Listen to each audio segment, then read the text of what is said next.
Hey guys, thank you so much for watching. Enjoy.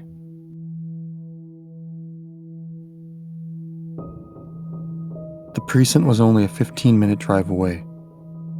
It had begun to rain, and I watched as the small rivulets of water raced down the outside of the passenger window, crashing into one another and gaining momentum, like a snowball running down the side of a mountain, building itself up as it made its way to the bottom.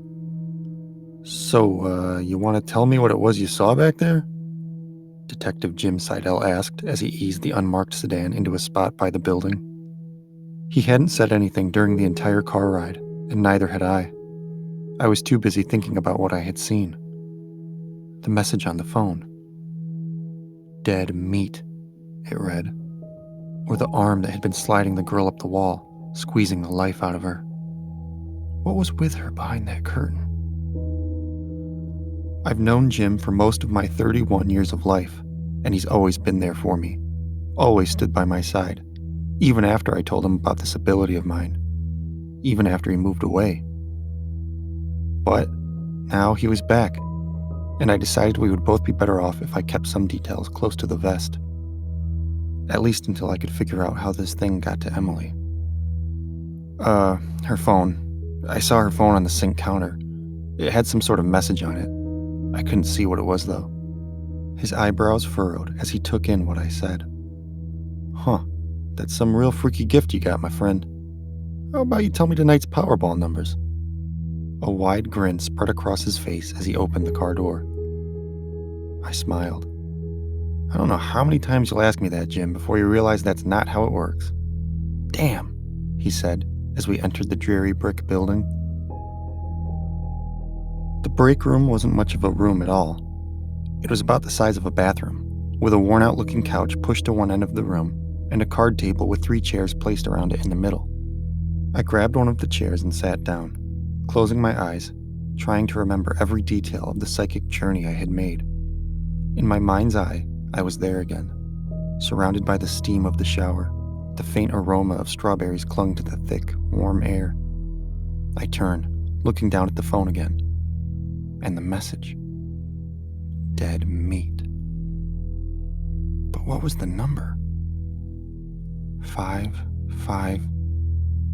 The door to the tiny room swung open. Luke Godfrey, we meet again. When are you gonna knock it off with your ESP nonsense? You got lucky once, big shit. Get a real job and leave me and my detectives alone, will ya? I opened my eyes and saw who was speaking. A large, bald man with a mustache and a beer belly was standing in the doorway. Jim was right behind him, obscured by the larger man's frame. Captain Burlingame, always good to see you. I was asked by Detective Sydell to assist on his most recent investigation. The police captain put his hands up in front of him, palms facing me. Stop. I already heard the story. I don't want you anywhere near this investigation. You go run along and play PI with the schizo friends, and my men will handle the real police work. Now get out of here. He turned to face Jim. As for you, my big dumb friend, in my office, now. Jim looked at me apologetically, before turning on his heel and walking down the long, narrow hall. Damn it.